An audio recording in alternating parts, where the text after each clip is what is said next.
everyone, welcome to Wandering DMs. I'm Paul. And I'm Dan. On this edition of Wandering DMs, we're going to be talking about endings of games. This is actually going to be, Paul, our last regular episode of the season, of season one. Doing something else next week. But today we're going to be talking about game endings. Do you pre-plan how long your campaign is going to last? Should you do that? How do your games end? Right. But before we get to that... Yeah, we should mention, just make sure everyone's on board with the fact that, this is the last official episode of the season. Next week we will be streaming intermittently across the weekend because we will be at PAX Unplugged. So we're hoping, similar to other conventions we've attended, that we will find various times to check in on the stream and just sort of give a quick little update of the things we've seen at the convention. We will try to wrap it up with a normal stream at 1 p.m. on Sunday, network permitting. But you know, the internet at these convention sites can always be a little unreliable. Sketchy. So yeah. In fact, actually, one thing Dan and I were just discussing was that we may take a strategy for some of the intermittent streamings of recording, then uploading. So that might mean that you'll only find some of our stuff on YouTube and not on Twitch, I'm afraid. Right. And probably no live comments probably next week. Right. Yeah. At least for those intermittent ones. I don't. Right. We'll see what happens on Sunday at 1 p.m. We'll do the best we can. Right. As usual, there's a little improv that happens yeah. with all the Wandering DM stuff. Right. And then second thing. Yeah. Then we'll be taking a break, right, Dan? Yes, we'll be taking a break until for a couple weeks until season 2 starts in January of 2020. I can't believe those words are coming out of my mouth. But in the interim, we will be releasing for patrons at the $5 level and above. We'll be releasing a number of patrons-only videos as we give a director's commentary, DM's background commentary on our live stream, our marathon live stream game from last summer, where we played 24 hours of Dyson Logos's Delve, Dyson's Delve, right? Dyson's Delve, right. We ended up actually producing 8 videos, about a half an hour each, and we'll be releasing those once a week over the course of time while we're on break and thereafter. So yeah, if you're interested in seeing those, go check in on our Patreon. So we recently, our patron levels were kind of like a little fuzzy in our own head. So we kind of cleaned those up recently, and the levels are currently what, Paul? Oh, they have names, right? Right. I forget that Patreon gives them names. So we have a backer level, which is our lowest level, which will get you access to your name in the credits here on our show. And then the level this week we weren't doing that until this week, actually. Yeah, actually, I don't think I updated the credits for today. So starting in season 2, right, backers will see their names in the credits. Right. The next level up is supporter, and at that tier, not only do you get your name in the credits, but you will also get access to the patron exclusive videos that we'll be uploading. Right. And then the third tier is benefactor, which gets you all of the above, your name in the credits and access to the patron exclusive videos, as well as opportunity for us to promote you here on our show, whatever's you want to promote, your Twitter handle, website, whatever. And we're looking for other things to add to the higher level tiers in season 2, perhaps. Yes, we are. Great. So so if you're at that second level or above, you're going to see our patron-only videos to tide you over the holidays and into the season 2. And we had a pretty good time, and kind of learned some extra stuff as we hashed through how that game had run, which was our first live streaming game. So I think that was kind of educational for both of us. So you can kind of hear what I'm calling the director's commentary at the moment. I mean, certainly if you're going to run Dyson's Delve, I'd recommend checking out those videos because we really dissect it quite a bit. So, yeah. And, of course, Paul did a great load of advanced analysis of factions and how to connect things up and stuff like that. So I was myself learning stuff for the first time that Paul was revealing as we did those background videos. And I was like, what? That's how that worked? Oh, geez, I wish I'd known that. Yeah, I think actually we discussed at one point, Dan, that I have a fair amount of notes and various pieces of data or whatnot that I collected when setting that up, and that we could potentially bundle that up and release that to our patrons as well if that's something they're interested in. That's a good point. Yeah, if anybody if anybody would like to see that, we should hear about that. Actually, do let us know. We're debating what people would want to see, and I guess it would be best of all people just told us what they wanted to see. For sure, yeah. That solves that problem really quick, doesn't it? Yep. So on with the show. So that having been said, I think that's the prologue part of the show, and now here comes the show part of the show. Excellent. So endings.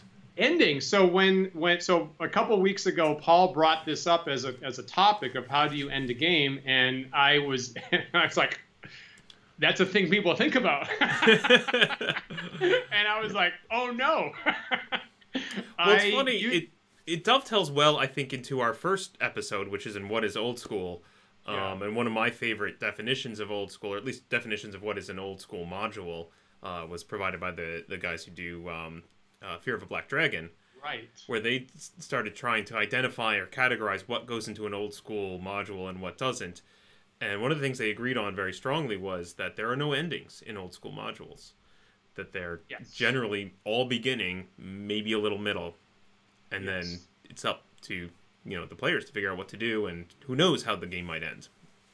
Yeah, I'm so glad you're reminding us of that. Actually, that's a great hookup, and I will say that. So I generally don't do that. I generally don't plan endings, and I think OCD Spectrum Dan. His response would naturally be, "That's not in the book.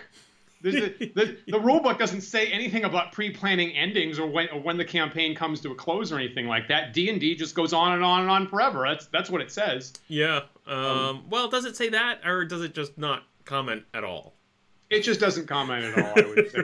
Right. Yeah. But obviously these are one of these, fourth wall issues where obviously we're real people in the real world, and, we have, communities that are temporary, like, high school or college circle of friends, and people move, and, people are in a place for like a summer season or something like that. So obviously there are these real world time demands. And when you brought this up, I was like, oh, geez, that's a really good point. Should I have planned in advance how long a summer game is going to last? And I more or less never have, actually. So what kinds of protocols have you used to scope that kind of stuff out? Well, let me start with what William says in our comments, which is totally true. Right? He says games usually end on childbirth or new jobs or finishing school. Right? Yep. Logistical things come and the game falls apart, right? And it's usually not very graceful. Sometimes maybe you realize, like, oh, this is going to be our last session, so let's do something. Yeah. And you try to put a cap on things, but I'd say it's rarely satisfying. Yeah. Yeah. That's definitely my experience. Yeah. Yeah. That's totally my experience. Yeah. And I don't know, that happens a lot. As far as, like, games, so I've definitely run games. I remember particularly one Warhammer Fantasy campaign I ran over a summer, that when we formed the campaign in, like, I don't know, April or May, we knew that 2 out of the 5 players were going away at the end of the summer. One was going back to school, and one was moving to another state across the country. Right. And so we knew that we had a definite day on the calendar. This is when the campaign will end. Right. Honestly, I think that was my most successful planned ending game ever. Yeah. And simply because we didn't really plan the ending of the content, but we knew the date. Right. And so we kind of all collectively, maybe in our subconscious, worked towards resolving things by that date. Gotcha. So everyone at the table had it in mind, and everyone was pushing in that direction. And I think that worked really well, right? Like, maybe, I think, if I'm trying to remember, I think in the beginning I maybe sketched out a couple things that were sort of bigger arcs of something I would hope might happen by the end. right? Usually hooked into specific characters. Some character had a goal of like, I want to achieve X, and I would be like, let's try to provide opportunity for that before, August. Right. In fact, let's try to get that in July so that then it'll be over and resolved by the end of the campaign. Interesting. Yeah. I thought that worked actually really well. To the point of like, I'm kind of tempted if I were going to do a new campaign, to consider about maybe thinking of it like a TV show or a D&D advice stream, and plan out seasons and say like, okay, we're gonna have a season. There might be a season 2 and a season 3, so it could go on infinitely, but the seasons will end. Yeah, I think that might be interesting. Yeah, and that also was not an idea that I had. So once again, for anybody listening, so that was your idea, Paul, to actually have the seasons, and that was something that I was blind to initially. And so, exactly as you and William are saying, my endings have been awkward kind of misfits that, I didn't see coming. And I'll say that when I was in high school, right, I had a number of games going. I had a D&D game. I had a Star Frontiers game going. And like in about a year before we graduated, my players did successfully complete the GDQ series, actually, with an enormous climactic bang at the end, actually. Nice. And I didn't know what to do. And then awkwardly, I didn't just say, and we're done, actually. I actually tried to run some other games, and then they're enormously high level, and then we were like, I had some kind of gag whereby like, now you're back to first level, and it was very, very anticlimactic, kind of poor couple of sessions. And then some of our other games, like my Star Frontier games, just coincidentally, everybody started dying. And so my Star Frontiers campaign, they got in a bad situation. They actually got eliminated. My basic D&D game, we were running through Red Arrow, Red Shield, or whatever, Black Arrow, Red Shield, this epic, it's Module X10, it's this continent-wide, war that occurs. And the players, I get into a session and the players start losing that. And we don't have time to finish because the mass combat's taking too long. So A, the players are on the losing end. B, I never got to actually finish that. So even to this day in my head, I have this like question mark about like, how was that actually going to totally terminate? And boy, wouldn't it have been nice if I'd had faster mass combat in order to actually make that possibly finish up, right? Which feeds into some of my later projects. And so my players wound up asking like, Dan, are you doing this on purpose? Like, are you actually trying to kill us all off before we graduate high school? And I was like, I feel bad about this. This is totally not my plan. And it possibly kind of feeds into like a larger, maybe there's a personal problem of like confronting mortality or something, because I tend to be pretty bad about long-term planning, to be perfectly frank. Yeah. And so this might possibly be a reflection of that for me. Yeah. So David's mentioning in the comments here about wishing he had already ended his game. And this is something I remember happening in a campaign I ran once where I saw it coming. Like I realized that we were past the apex, and I was like, logistical problems were starting to appear, and we were working around them. But I made the executive decision of like, you know what, guys, we're going to end the campaign. We're going to have 3 more sessions, and then it's going to end, because I sense we're going to spiral down, and it's just going to become not fun, right? I would think even if I was really on the ball and had like a long scheduled campaign, but I knew it was going to end on a certain day, William mentions, about 5 sessions ahead, planning out a big final dungeon with a big battle and a giant climax. I almost think that's maybe too many. I think you want a big climax. You want to go out on a bang. Go out while you're on top, right? Have a big climax. Maybe have 1 more session at most to just let players resolve anything that didn't get resolved. And then bring it in and then just say, like, the end. Because I think, like you experienced in the GDQ series, right? Like that, like, you had a great moment. Like, in retrospect, I bet you wish you had just ended it right there, right? I should have. Yeah. Now that and you know what, that thought has actually never crossed my mind ever until right this second. Yeah. In this discussion, actually, and that I should have said, and that's the end. Yeah. It's like the brilliance of Seinfeld, right? Go out while you're still on top. Yeah. Yeah, you're right. Right. So actually, I'd be interested in if David wants to share more. I'd be interested in knowing why that was a miserable slog. Like, were you still doing like dungeon crawling stuff? Were you running domains? Because I have a game that transitioned from adventuring to running a domain, and that's turned not super great as a result. Of course, I run that at a tournament. Yeah. So I'd be interested in why that was a bad slog, but. The other thing that William's bringing up is like asking the players for an epilogue, because you and I were just talking about this last night. I had never seen that until our live stream game this summer, and when you first said that, I was personally terrified because I didn't know how to interface with that, and I thought I was going to come up with a bad epilogue. But oh my God, I thought that was a wonderful technique. I've used that in most of my horror games, right, which tend to be one-shots.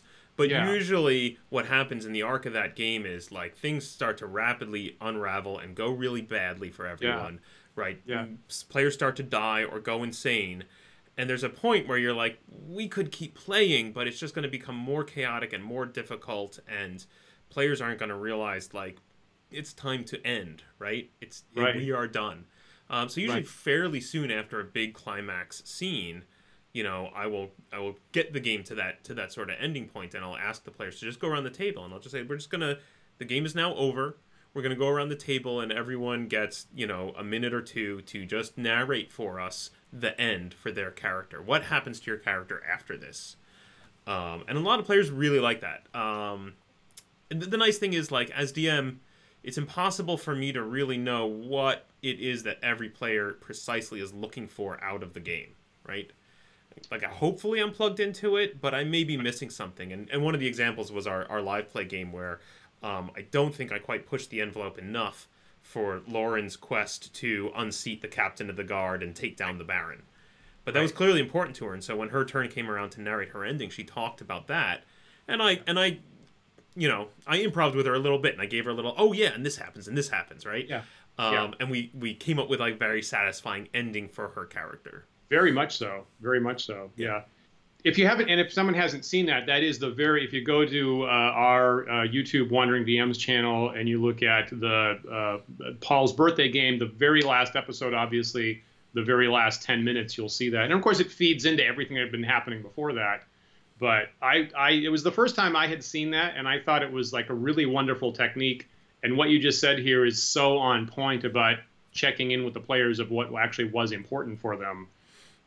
Seems brilliant to me. And it's interesting that it comes out of your convention horror games, because, like, I don't know if this is a blind spot with me not being able to face finitude or mortality. It's interesting that the horror games that completely force you to confront that finality of mortality is where this actually comes from. Well, and there's usually, in most horror games, there's usually one player who somehow has managed to scrape by without dying and without completely losing their mind.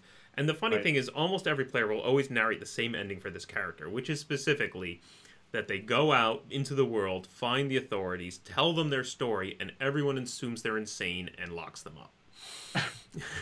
Right? It's like the classic horror ending, right? Of like, well, the person who knew what was going on. You know, we just watched the movie Get Out, Thanksgiving night, right? And we don't watch a whole heck of a lot of horror movies, but we've started in the last couple of years. So obviously Get Out's now 2 years old as we tape this. You've seen it, right, Paul? Mm-hmm. Yep. Okay. So the stream that we watched off Amazon had two endings. Had the theatrical ending and also had what Jordan Peele is calling the original ending. Have you seen both of them? Yes. Have I seen both of them? I may have only read about one of them. Okay. I'm not sure I actually saw them both. And so we were debating afterwards, and the commentary from Jordan Peele is that he had what he considered the original ending filmed under one U.S. federal administration, and then when it was actually released, there was a new, different U.S. administration. He felt that the context was different and that he needed a different ending. Mm-hmm. But in having discussed it, the original ending, and he also said, like, when they were filming it, everybody got teary-eyed, and it really kind of took a gut punch. And I think that that is actually the stronger ending, and it's exactly what you just described. Yeah, I agree. It's 100% what you just described, and it seems like a much stronger ending, honestly. I mean, on a more humorous side, I'm reminded of the release of the movie Clue. I don't know if you went out and saw that in the theaters when it was out, but I haven't seen it, but I know about the endings. Famously, it had multiple endings, and there was a little note, a letter code in the listing of the movie theater about which ending you were going to see. So you would see either ending A, B, or C. So you could like go to and see it in the theaters multiple times and see the different endings. Clever. And I think now if you get a copy on DVD or whatever, it just has all three endings all kind of spliced together. Yeah. Interesting stuff. I want to talk a little bit about how it's presented in written material, because as we mentioned, like in old school, it's just not acknowledged at all. Right. Around the early 2000s, there was a point in time where I had it with D&D, and this was around like 3.5 came out, and I found solace in the game Savage Worlds. So for a couple of years, Savage Worlds became my preferred RPG, and I ran a lot of stuff in Savage Worlds. And they tried really hard to present content that was not railroady but had plot. And they came out with this whole system called the plot point system. I don't know if you ever read any of this stuff, Dan.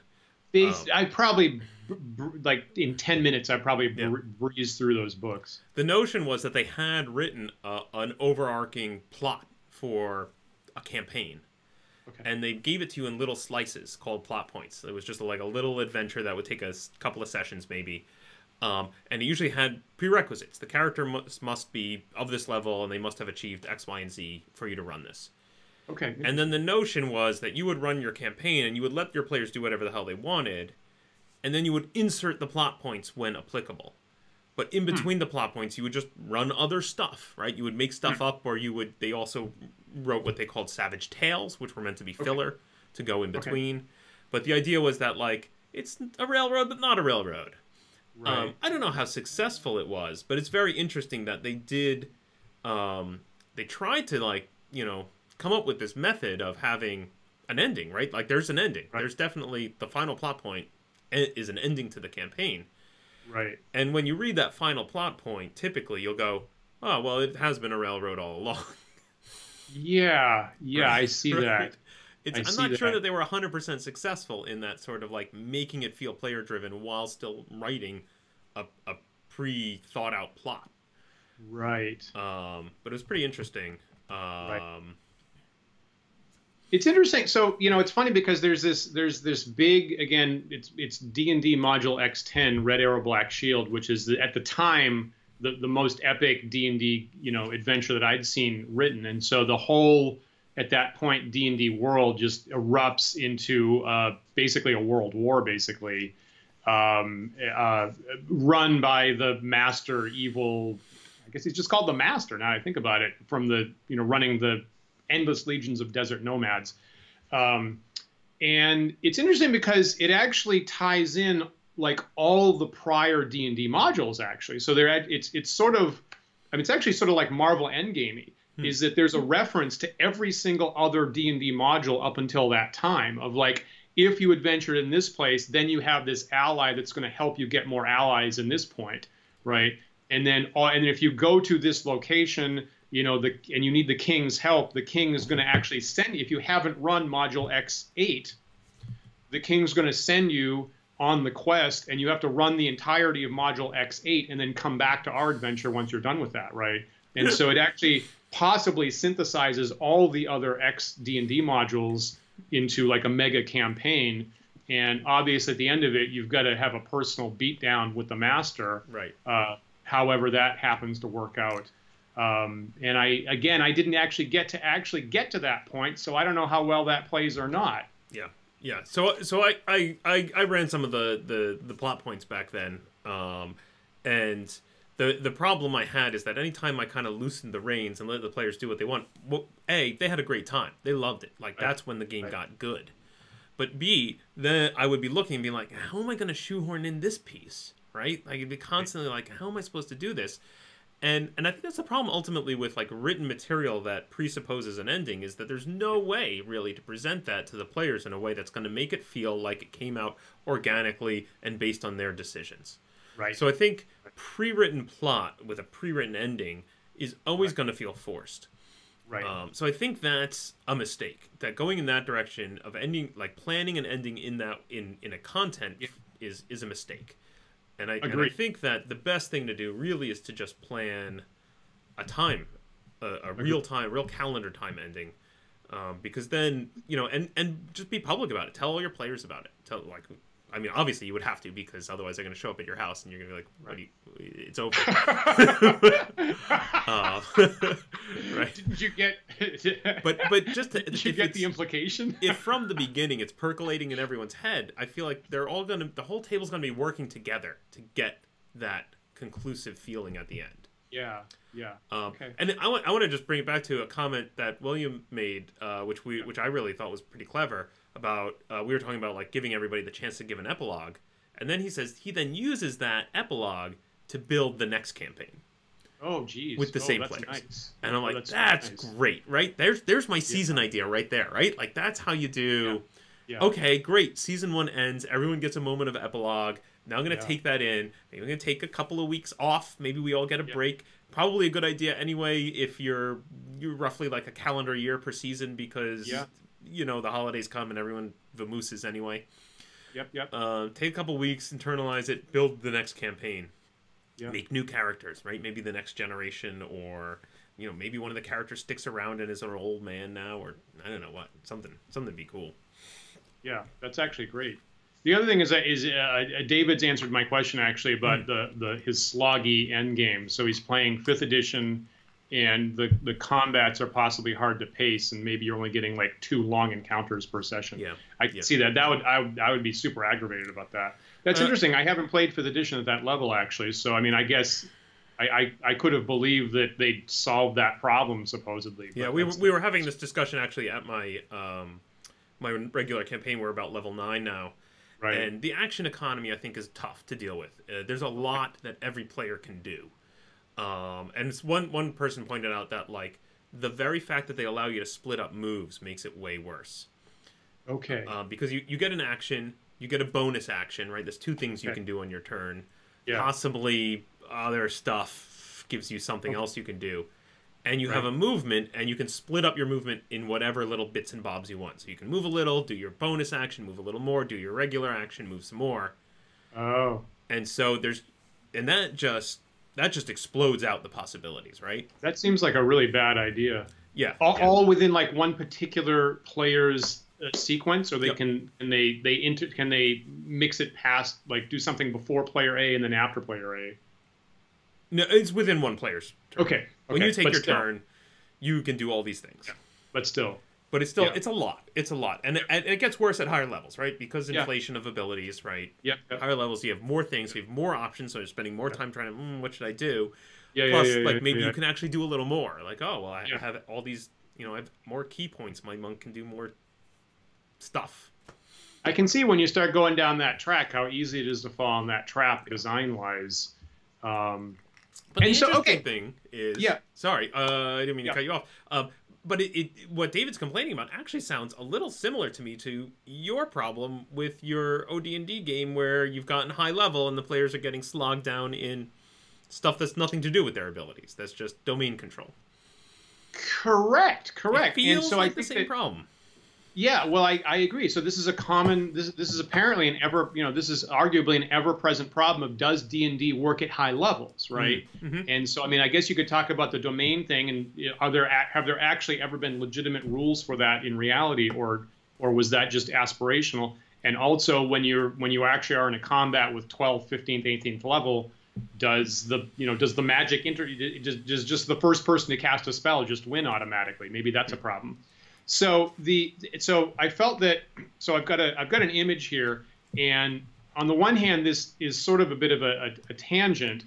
There was a magazine. So you and I, Paul, both used to work in video. Well, I used to work in video games, and you still do. Mm-hmm. And so there's a magazine called Game Developer Magazine, and it lasted for about 20 years, and I was reading it for about all 20 of those years. and it started in I think '94, and it was in print for many, many years. And then in the 2000s, it went digital. And then weirdly, it switched back to print. It switched back to print like in 2012, which I've never heard of any place doing. That is odd. And then, yeah, totally. And so they were clearly struggling. I mean, there was they were trying to find what their market was. And so 2013 comes, and they themselves get surprised when they're canceled. So the parent company cancels them kind of by surprise, and they didn't know about it more than a couple weeks in advance, and they had to put together what was going to be their last issue. And you get this so normally they had really colorful covers, showcasing some particular game's amazing new graphics.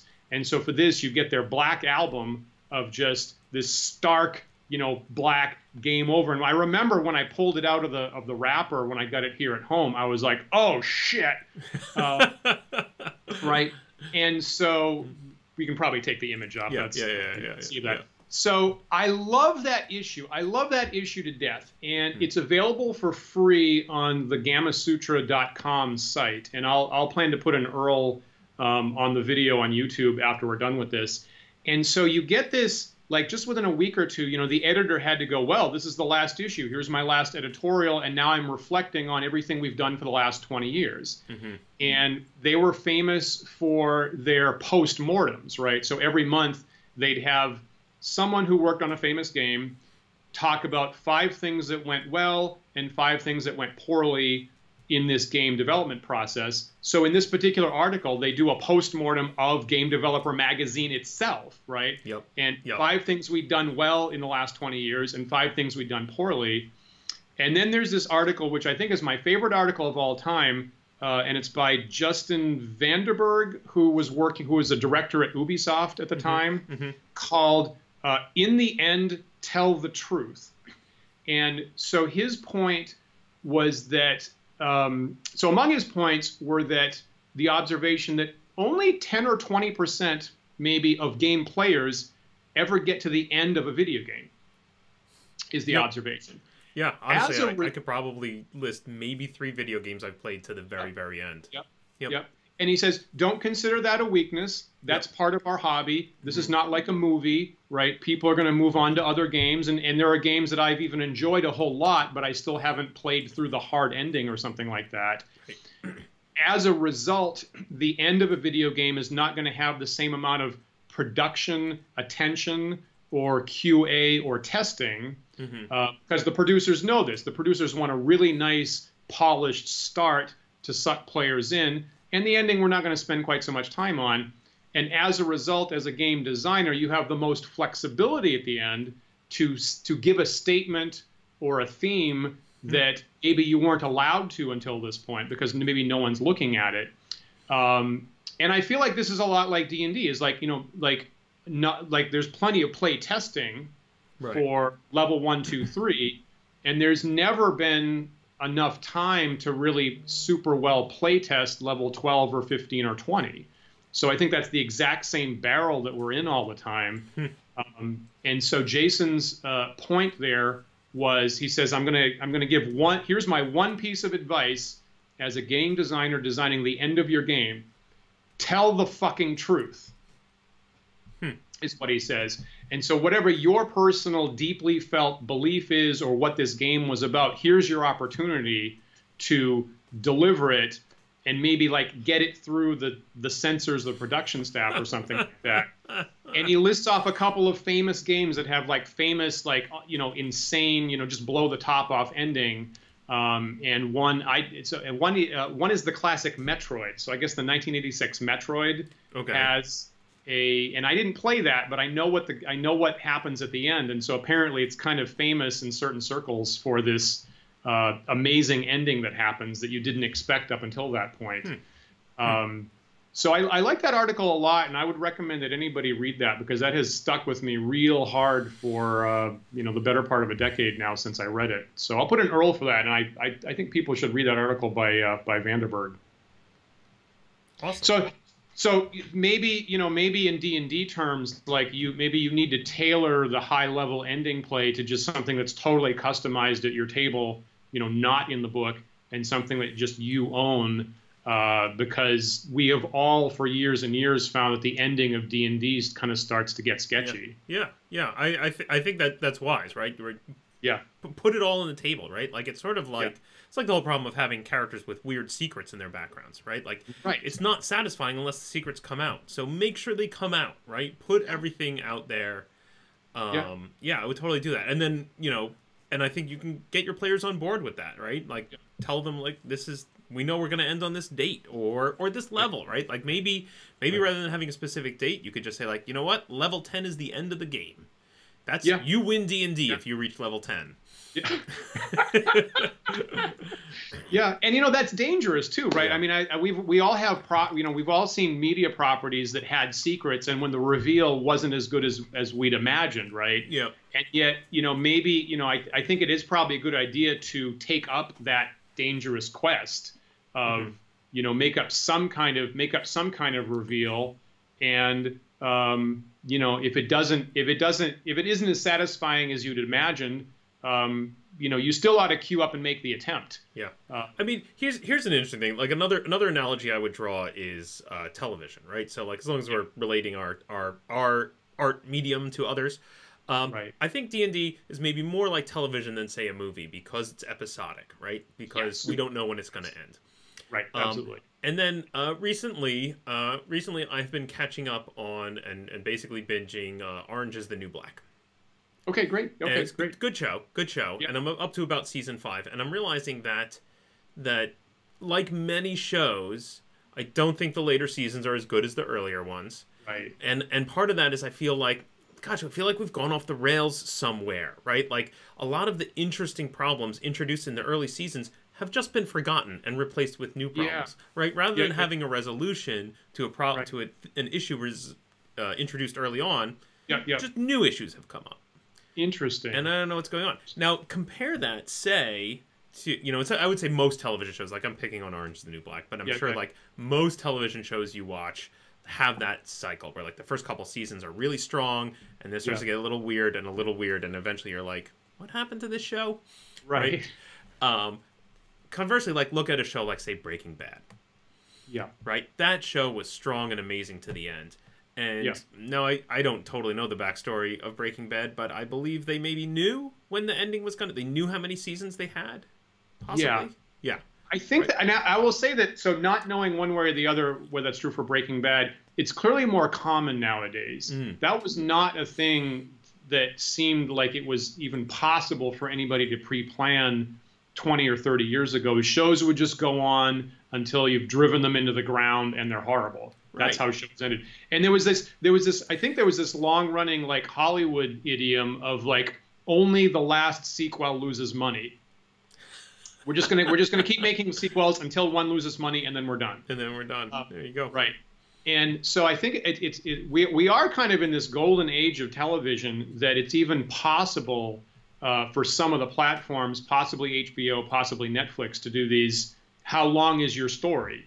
Is it 2 seasons? Is it 3 seasons? Just give us that, and we're happy to be done with it. Yeah, and I feel like most shows that establish how long they're going to be up front, even if they don't know how the show's going to end, are better for it. Yeah. And I think that's very true in D&D. That D&D similarly, if it just goes on forever, you're eventually going to run it into the ground, and it's going to become a lot less fun than it was at the beginning. Whereas if you can just end strong, just say, look, we know this is our milestone for where the game ends. I have never thought about this before now, and it's a super strong argument. Let's analyze our live play in July, because part of that whole point of that thing was to emulate a campaign, right? We're like, let's condense a campaign into the smallest amount of time possible. Yeah. And essentially we did a campaign in 48 hours, right? Across two long weekends set a year apart. Right? I guess, do you feel like it had an ending? And if did you foresee that ending? Like, at what point in the game were you like, I know how this is going to end? Never, including when I personally was saying my own epilogue. Right? So when I was forced to come up with an epilogue and I started the sentence, I wasn't sure how that sentence was going to end. Right. Now the interesting thing is, so like one thing I'll point out is I had Dyson's Delve in front of me, right? I know how long that adventure is. Right. And when we ran it the first time, I didn't know how far we were going to get, right? I introduced a lot of things of like, players are in control, you guys decide when you want to go back to town. Right. Now you ended up basically bookending every play session with Town Trip, which is fine. I can't, maybe, did we ever have a session where midway through you went back to town? I don't know. I don't know. I can't remember. I bet at least once we got pounded. We got pounded and had to go heal up. I bet that happened once. Maybe not this year. Maybe it was the prior year. Yeah, maybe in the first year, right, when you guys were weaker and had more. Yep. So anyway, the interesting thing was, certainly in that first year, I was like, they're not going to get through the whole thing. I don't know how it's going to go. Let's see how much of it we can do. Right. And then the second year, I said, like, well, we got through the first half, so let's try and do the second half.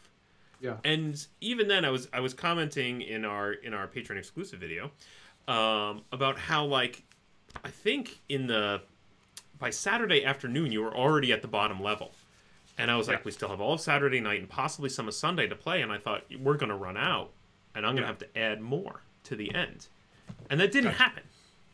Right. Through it was kind of magical how we totally had the the epic boss monster right in the last hour that we had available to play. Yeah, it worked out really well. But I was definitely prepared and mentally preparing myself for, like, what am I gonna do if they get to the end of this? What extra can I have at the end to still make it feel, as a whole, like a fun campaignish experience? Right. Right. And I think just having that in your head, maybe if anything, maybe that helped the pacing somewhat, of like sort of knowing real clock versus where you guys were in the cave. Although I don't know, maybe not. It's hard to say. It's a funny thing. It's like it worked out so magically at the right amount of time. I mean, I could imagine, like, if we'd wrapped up one session earlier, maybe we just wouldn't have played Sunday morning, right? You know what? Now that we're talking about this, I definitely recall having the thought at one point where we were like, we knew we had an hour or 2 hours or so of Sunday morning to play. You were gonna have this big epic fight with the dragon, and I'm looking at the stats of the dragon, going, it's gonna be over pretty quick. Okay. And I think at that point is when I flipped back and said, well, they made friends with these were-rats who seem iffy.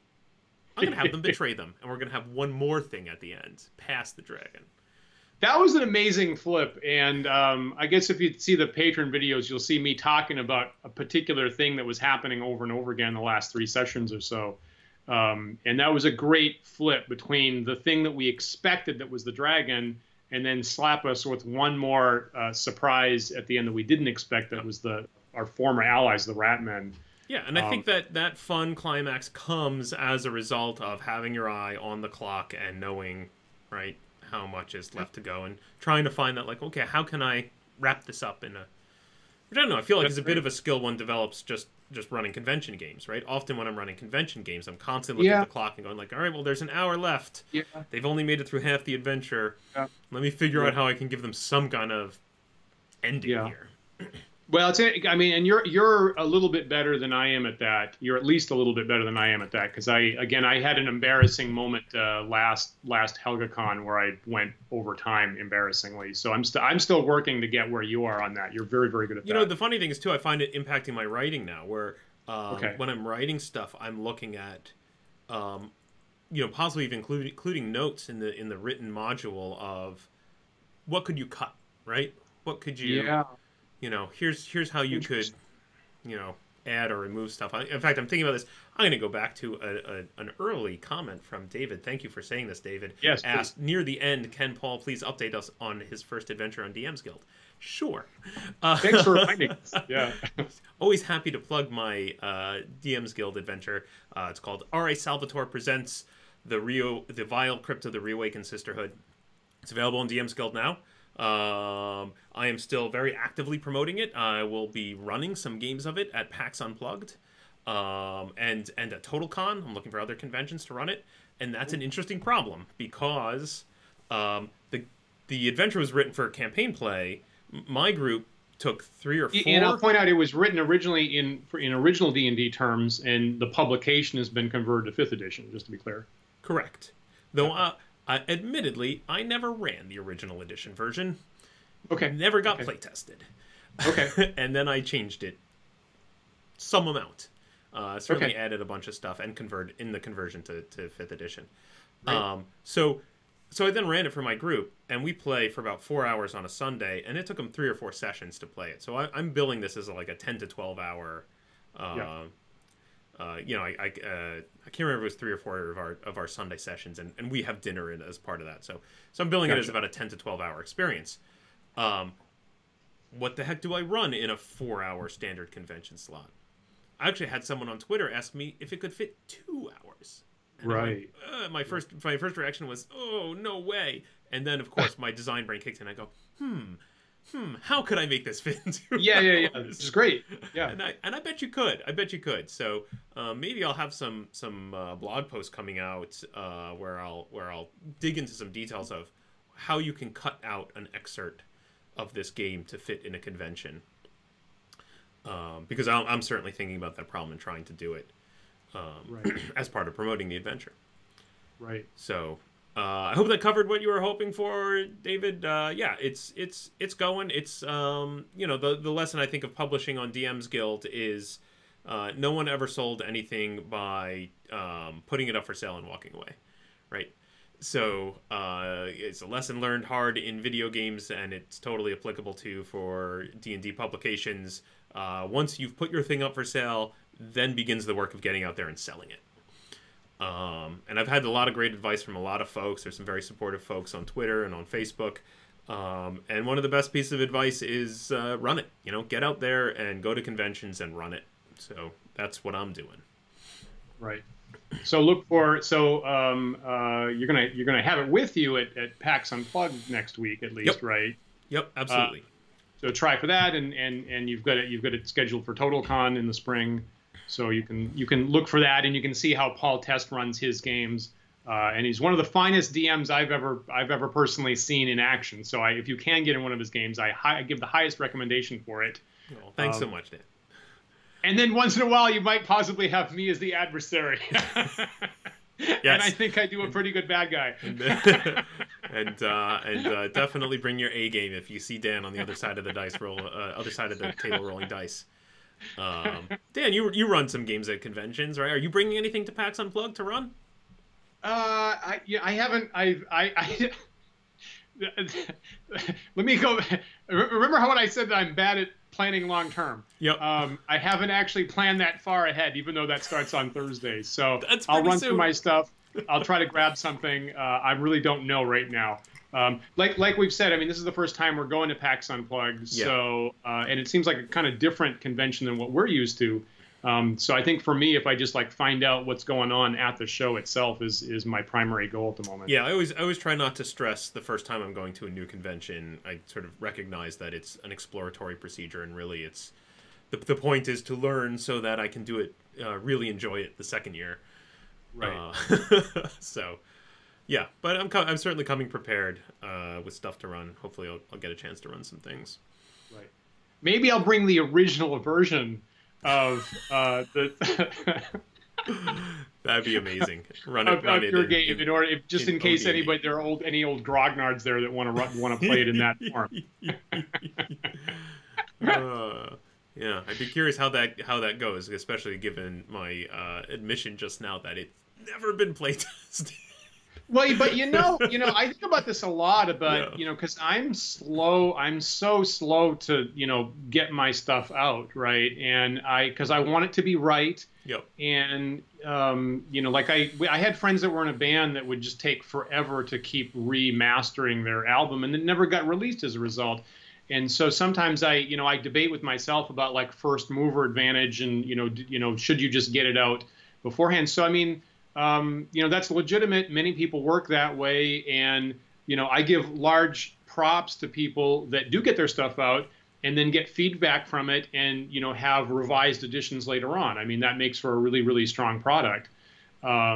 You've run your game, at least once with really top-notch players. I lost my train of thought. It's funny, I had somebody on Twitter send me a picture of his table set up about to run my adventure, which is just really gratifying. Oh my gosh. Oh, yeah. Way more exciting than seeing the sales numbers tick up is having somebody tell me about them running the game. Right. The funny thing was, one of his comments was, "Oh, it's really challenging." And I went, "Oh," and my first instinct was, "Oh no, I made it too difficult. Oh geez, Right. what have I done?" And then he followed up with like, "My players love it, honestly. Like they were saying that a lot of published material takes it a little too easy and is a little bit too much of a cakewalk, and they're really enjoying the difficulty of being challenged." Definitely, I'm used to my group. They expect me to make it hard for them. They want it to be challenging, so that is definitely in the DNA of this adventure. So if you're looking for something that's not going to be the easiest thing for your group to get through, definitely check it out. And it's I think that that's the best example of taking, old school sensibilities, right, and injecting it into current 5th edition, rule set form. I think that's the best. That's possibly among the best pieces you can take of sensibility. And I totally agree that seeing people play your game is just amazing. And I get people occasionally, sending me photo shots of them playing my Book of War, D&D war game. And it usually comes with like 2 or 3 questions, right? Of here we ran into these little corner cases that we didn't expect. And I go, I've never seen that before. I think here's my instinct of how I'd get around that or something like that. And I totally agree. Getting your stuff out there and having people say, show you that they're playing it at the table is like totally amazing all the time. Really super. Excellent. So, let's maybe think about bring it back to endings. Any more thoughts on endings? Any endings for the ending of our endings? I think this has been super educational for me, honestly. When you brought up the topic, I was like, I'd never thought about it before. It's been a little bit of a blind spot. Thanks to everybody that's been commenting today, because actually I think it was really educational for me. And even this show, Paul, thank you for, organizing. Paul handles the technical end of the show every time we do this. And, thank you for coming up with the idea of season breaks, actually, because that was, again, not something I would have come up with. And it's given us, I can see that giving a lot of strength and structure to what we're doing this year and what we have planned for next year. I mean, I'd love to take credit for it, but the reality is I'm traveling at the end of the year and I wasn't going to be able to do any shows, so I was looking for an excuse. But it makes sense, right? And it's nice to then have a little break and come back and be reinvigorated and do the next thing. I'm actually really now excited for this idea of a season based D&D campaign. Some folks know Colleen, a friend of mine who's been a guest on the show and who was a guest on one of the episodes of our live play. She and I work together, and we're constantly talking about wanting to do more live streamed games. And just that seems to me an obvious marriage there of do that season idea with a live stream game, right? Like give it seasons and breaks. That would feel, I think, great. Right, and it gives viewers a chance to figure out when to come in and when, like, if we're up to, like, season 6, maybe they just jump in on the beginning of the latest season rather than have to go all the way back to the beginning. Right, that's nice. And the other thing is, like, again, like a lot, UK-style TV or TV on Netflix, I mean, maybe a season can be 6 episodes, right? I mean, that's a legitimate way to possibly get started. Yeah, that's very British. Yeah, and commit to that at least as a starting point. So I think that's totally legitimate. Yeah, that's a great idea. Great idea. Oh, so many good ideas. How are we going to have time to do all this stuff, Dan? Looking at the comments, it looks to me like you need a game with Colleen being live streamed. Yeah. We've been talking about doing it for a while, and it's it's just the logistics. The logistics is the only thing that's in our way. So we've got to iron that out and make it happen because it's just going to be. It's going to be great. It's going to be great if we could just get in the same room together at the same time. I'm looking forward to it. Excellent. I'll also tease a little bit, just to go back to the how is it going publishing on DM's Guild. As I'm taking the train down to PAX Unplugged, which is a nice 5-hour train ride for me, and I'm really looking forward to having the quiet time to sit and write because I am in fact working on my 2nd publication. Great. So it's coming. It's in the works. Great. Yeah. Fantastic. Yeah. Oh, we'll all be looking forward to that. Excellent, excellent. No promises of what the timeline on that one is, but yeah, I like to sit and do a little writing on the train. Honestly, I've always had this little fantasy of taking a train to a convention and finding people on the train who want to sit and play D&D. So if anyone is traveling from Boston to Philadelphia on Thursday morning and wants to play some D&D, come find me. and if you happen to be at PAX Unplugged the next weekend, look for me and Paul possibly wandering around together with a video camera between sessions doing streaming. And please come up and say hi. We are there to meet new people, so we would enjoy meeting new folks there. Yeah, absolutely. All right, so any final thoughts on endings? This has been super useful to me. I like the I like the idea of taking a break and getting refreshed, and the idea of possibly season-based D&D campaign, even if it's not in the book. That might be a really good thing to add to your structure, and I'm going to have to think about how I add that to my current ongoing campaign. And I will say that we happen to be accidentally happen to be in a break right now. So people are traveling for the holidays. Coincidentally, there was a big end of a goal that happened last time we played, and so that actually is happening for me.